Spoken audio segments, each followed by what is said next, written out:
Xin chào các bạn, chào mừng các bạn đến với kênh Thông tin người nổi tiếng.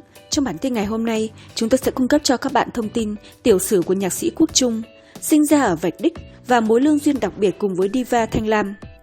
Nhạc sĩ Quốc Trung là một trong những tên tuổi lớn của âm nhạc Việt Nam. Ông là một người nhạc sĩ đại tài khi sở hữu gia tài những sáng tác vô cùng nổi tiếng. Hơn thế, Quốc Trung còn được biết đến là người đỡ đầu cho những bước ra đi của danh ca Thanh Lam. Vậy thực ra Quốc Trung là ai? Quyền lực của vị nhạc sĩ này lớn thế nào? Quốc Trung tên đầy đủ là Nguyễn Quốc Trung, sinh ngày 17 tháng 9 năm 1966, là nhạc sĩ nhà sản xuất âm nhạc, giành được 11 đề cử và một giải cống hiến. Quốc Trung sinh năm 1966 tại thủ đô Hà Nội, được sinh ra trong một gia đình nghệ thuật, là bước đệm quan trọng cho anh có nhiều cơ hội tiếp xúc và phát triển với nghề. Được học tập đào tạo bài bản, giúp Quốc Trung có kiến thức âm nhạc vững chắc, tạo tiền đề cho con đường đến với danh xưng nhạc sĩ tài ba của mình. Cuộc sống hôn nhân của Quốc Trung cũng gây nên nhiều chú ý. Anh là người chồng thứ hai của nữ diva Thanh Lam, hai người từng có cuộc tình đẹp khiến nhiều người ngưỡng mộ. Quốc Trung sinh ra đã ở Vạch Đích. Có thể nói, với Quốc Trung con đường âm nhạc khá bằng phẳng, anh có bệ phóng từ gia đình khá lớn, giúp anh tiếp cận với nghệ thuật một cách tự nhiên và bài bản nhất.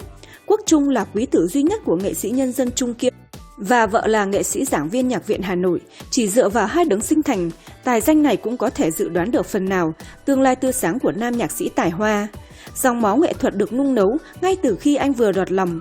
Thay vì nghe những bài hát ru của mẹ, anh đã thấm nhuần âm hưởng giai điệu của âm nhạc đương đại khi còn ở trong nôi. Chính vì thế giai đoạn niên thiếu, Quốc Trung tỏ ra là người nhạy bén với các nốt nhạc. Anh có năng khiếu thiên bẩm, khả năng cảm âm cực tốt. Nam nhạc sĩ đã được kỳ vọng sẽ đạt được nhiều thành tựu nổi bật hơn cả cha mẹ anh. Nền tảng âm nhạc vững chắc được đào tạo từ cái nôi lớn của thế giới. Tuy sinh ra ở thời kỳ bao cấp, giai đoạn đất nước gặp nhiều biến cố khó khăn, nhưng hoàn cảnh gia đình Quốc Trung vẫn ở mức khá giả. Bởi thời điểm đó, nhà nước rất quan tâm và chú trọng đến giới nghệ sĩ văn công. Quốc Trung được học tập chuyên môn tại cái nôi âm nhạc lớn nhất của cả nước, Nhạc viện Hà Nội, khi chỉ vừa tròn 12 tuổi. Sau khi tốt nghiệp trung cấp piano tại đây, anh được chuyển sang khoa sáng tác. Sau khi đã nắm vững kiến thức trong nước, anh lựa chọn sang châu Âu tu nghiệp. Nơi dừng chân của anh chính là Nhạc viện Quốc gia Bulgaria, được đặt tại thủ phủ Sofia. Đây gần như là nơi duy nhất đào tạo nhạc nhẹ cực kỳ nổi tiếng tại thời điểm bấy giờ. Có thể nói, Quốc Trung nhận được nền giáo dục tốt nhất ngày ấy. Quốc Trung, tên tuổi lớn của âm nhạc Việt Nam. Sự nghiệp âm nhạc của Quốc Trung trong giai đoạn đầu tiên gắn liền với cô ca sĩ trẻ Thanh Lam. Mối quan hệ ngày ấy của cặp đôi bất cứ ai trong giới cũng đều biết đến. Có thể nói, chính Quốc Trung là người đã tạo nên một diva Thanh Lam như hiện tại. Họ hợp tác ăn ý với nhau trong nhiều sáng tác. Chuyện tình nên thơ ấy được đưa vào âm nhạc như chất xúc tác hoàn hảo nhất. Giai đoạn hoàng kim, cả hai liên tục cho ra những bài hát ấn tượng. Bài hát anh viết dành riêng cho em tạo hiệu ứng cực tốt. Họ cùng nhau bùng nổ trên sân khấu với những giai điệu tuyệt đẹp. Các chương trình gắn liền với cặp đôi tài hoa ngày ấy có thể kể đến như Cho em một ngày, Đêm huyền diệu hay Thiện Thanh. Tất cả đều gây được tiếng vang lớn trong nền nghệ thuật Việt Nam lúc bấy giờ.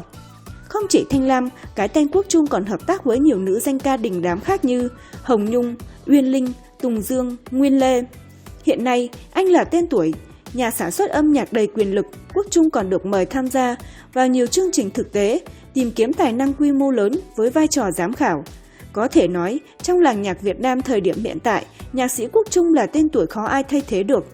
Phong cách sáng tác đặc biệt đến từ một người đặc biệt. Đã từng có người nói rằng chỉ có những người phi thường mới có thể làm được những việc không giống ai. Và có lẽ Quốc Trung là một trong số đó. Nam nhạc sĩ sở hữu một phong cách đặc biệt mà chẳng ai bắt chước được. Những sản phẩm âm nhạc của Quốc Trung dường như đi trước thời đại. Anh có tư duy của một nghệ sĩ lớn với tâm niệm mang world music vào Việt Nam. Ấn phẩm mang trong đó nhiều tâm tự, tình cảm, sự trẻ xia và tính nhân văn sâu sắc. Quốc Trung tâm sự, tôi là người trung thành và khá bảo thủ với nghệ thuật chính thống và ít khi ủng hộ chiêu trò trong âm nhạc. Bởi thế, mỗi sáng tác của anh đều cực kỳ chỉn chu và nghiêm túc. Vốn kiến thức phong phú, kinh nghiệm sống đa dạng giúp Quốc Trung thể hiện được nhiều màu sắc hơn, cái nhìn đa chiều hơn, sự sâu lắng cũng được đẩy lên cao nhất. Diva Hồng Nhung tâm sự, tôi đã làm việc với Quốc Trung từ cái ngày anh còn chưa quen Thanh Lam. Cái chất âm nhạc của Quốc Trung khiến nhiều người choáng ngợp. Thật khó để miêu tả bằng lời bởi nó thuộc về sự cảm nhận tinh tế nhất. Từ Mây trắng bay về, Tự tình khu vườn yên tĩnh, Vòng tròn hay Giấc mơ tôi đều mang ý nghĩa sâu xa về con người. Nó không đơn thuần là giải trí hơn thế. Mọi thứ đều đạt tự, giới hạn cảm xúc của nó. Cuộc sống hôn nhân nhiều ngã rẽ. Quốc Trung và Thanh Lam là cặp đôi được nhiều người ngưỡng mộ, họ đã từng là một gia đình hạnh phúc với hai kết tinh tình yêu đầy trọn vẹn. Nhưng cuộc hôn nhân chỉ kéo dài 10 năm thì kết thúc, cặp đôi vàng một thời của làng âm nhạc Việt Nam khiến nhiều người tiếc nuối. Quốc Trung quen biết Thanh Lam từ nhỏ khi cả hai còn đang theo học tại Nhạc viện Hà Nội. Tuy nhiên, họ chỉ bắt đầu yêu nhau khi Quốc Trung qua Bulgaria tu nghiệp. Khi đó, Thanh Lam đã có một đời chồng và một người con gái riêng, bắt đầu nổi lên với giải thưởng ca sĩ được yêu thích nhất tại Liên hoan âm nhạc La Habana ở Cuba. Năm 1991, Quốc Trung dẫn Thanh Lam về ra mắt gia đình và xin phép kết hôn. Nhưng cuộc tình của họ không được bố mẹ chấp nhận vì nghệ sĩ nhân dân Trung Kiên lo ngại tính cách của Quốc Trung và Thanh Lam quá khác nhau. Nếu đi đến hôn nhân, họ sẽ không có một kết cục tốt đẹp. Thanh Lam là người quá mạnh mẽ, cá tính, đầy tham vọng và sức sống, trong khi Quốc Trung là người đàm tính nhẹ nhàng với tính cách hướng nội. Tuy nhiên, dù tin Thanh Lam không phải một nửa phù hợp với Quốc Trung, ông vẫn không can ngăn mà nín thở chờ đợi kết quả sự thử nghiệm trong hôn nhân của cậu con trai duy nhất của mình. Tuy không làm thủ tục kết hôn, Quốc Trung vẫn lập gia đình cùng ca sĩ Thanh Lam. Họ có với nhau hai người con là Thiện Thanh sinh năm 1995 và Đăng Quang sinh năm 1997. Sau đúng 10 năm, quan hệ tan vỡ và hai người làm thủ tục ly hôn. Những trục trặc trong đời sống hôn nhân của bộ đôi vàng của làng nhạc Việt đã từng tạo cảm hứng cho nhạc sĩ Dương Thụ, viết lời trong nhiều sáng tác của Quốc Trung, tiêu biểu như Đố tình, Mây trắng bay về, hay Tình yêu ở lại. Cuộc chia tay cũng đánh dấu khoảng thời gian suy sụp tinh thần của cả hai nghệ sĩ. Sự kiện này cũng đánh dấu 10 năm sau đó, gián đoạn về mặt âm nhạc giữa hai người. Sau chia tay Thanh Lam, Quốc Trung đã có một cuộc tình nghiêm túc dẫn tới hôn nhân, song cuối cùng anh cũng tự nhận mình là người không hợp với chuyện này. Mặt khác, cả Thanh Lam lẫn Quốc Trung đều phủ nhận việc tái hôn, cho dù vẫn tái hợp với nhau trên con đường âm nhạc. Sau khi ly hôn, Quốc Trung một mình nhận nuôi cả hai con. Ban đầu anh vẫn nhờ cha là nghệ sĩ nhân dân Trung Kiên, cùng với người vợ khi đó của ông là nghệ sĩ nhân dân Trần Bạch Thu Hà, giúp đỡ. Sau này Quốc Trung đều tự tay làm việc nhà, cũng như chăm sóc các con. Quan điểm của anh đối với bọn trẻ là luôn có sự tôn trọng, muốn hiểu dịu chúng hơn thì phải làm bạn và tìm cách đối thoại cũng như lắng nghe những suy nghĩ tâm tư của chúng. Năm 2012, khi bắt đầu chương trình Giọng hát Việt, Thanh Lam từng vướng phải vụ việc khi thẳng thừng chê bai hai huấn luyện viên Hồ Ngọc Hà và Đàm Vĩnh Hưng không có đủ trình độ chuyên môn để tham gia chương trình. Những lời nhận xét trên đây đã gây ra những đánh giá rất khác nhau ở người nghe nhạc cũng như người liên quan trực tiếp tới chương trình. Song riêng Hồ Ngọc Hà và Đàm Vĩnh Hưng đã có những phản ứng khá tiêu cực. Về vấn đề này, Quốc Trung bất ngờ xuất hiện và tuyên bố ủng hộ Thanh Lam. Anh nói, một ý kiến của một người, dù là có uy tín về chuyên môn, thì cũng chỉ là phát biểu của một cá nhân mà thôi. Và theo tôi, nó cần được tôn trọng cũng như những ý kiến khác. Hai người con của Quốc Trung cũng đều được định hướng âm nhạc theo cha mẹ, được thừa hưởng truyền thống gia đình. Nhiều nhạc sĩ lớn, Thiện Thanh và Đăng Quang, đều theo Học viện Nhạc viện Hà Nội và sớm chứng tỏ những tố chất nghệ sĩ.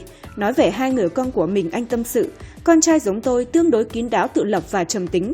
Con gái hay nổi loạn giống mẹ, nhưng con gái tôi cũng rất hiểu và tình cảm. Đăng Quang sau khi giành chiến thắng tại cuộc thi âm nhạc quốc tế lần thứ 13 tại Pizen, Italia đã được trao giải thưởng gương mặt trẻ thủ đô tiêu biểu năm 2013. Sau đó, cùng với nhiều giải thưởng lớn trong nước và quốc tế khác, Đăng Quang đã được trao giải gương mặt trẻ Việt Nam tiêu biểu 2013 trong lĩnh vực văn hóa và nghệ thuật. Sau khi chia tay, Quốc Trung tự mình nuôi nấng hai con, bởi với anh, con cái là thứ quý giá nhất, nên tôi chẳng muốn đánh đổi gì cả. Năm 2015, nam nhạc sĩ lập gia đình lần 2 với một nữ doanh nhân kín tiếng Hương Lan. Thông tin về người phụ nữ này không nhiều, nhưng có một điều khiến khán giả ngạc nhiên, đó là cô có quan hệ rất tốt với Thanh Lam, thậm chí nữ diva còn từng lên tiếng cảm ơn người vợ thứ hai của chồng cũ vì những gì đã làm với con chung của họ. Nhìn vào cách ứng xử văn minh hiện đại sau tan vỡ, khiến khán giả có thể yên lòng và tình cảm tốt đẹp của họ dành cho nhau. Là một trong những cặp đôi nghệ sĩ có cách hành xử văn minh sau khi ly hôn, Thanh Lam và Quốc Trung vẫn giữ mối quan hệ bạn bè tốt đẹp. Sau khi diva Thanh Lam công khai tình mới, nhạc sĩ Quốc Trung đã tiết lộ anh đã từng mời bạn trai của vợ cũ về nhà riêng dùng bữa.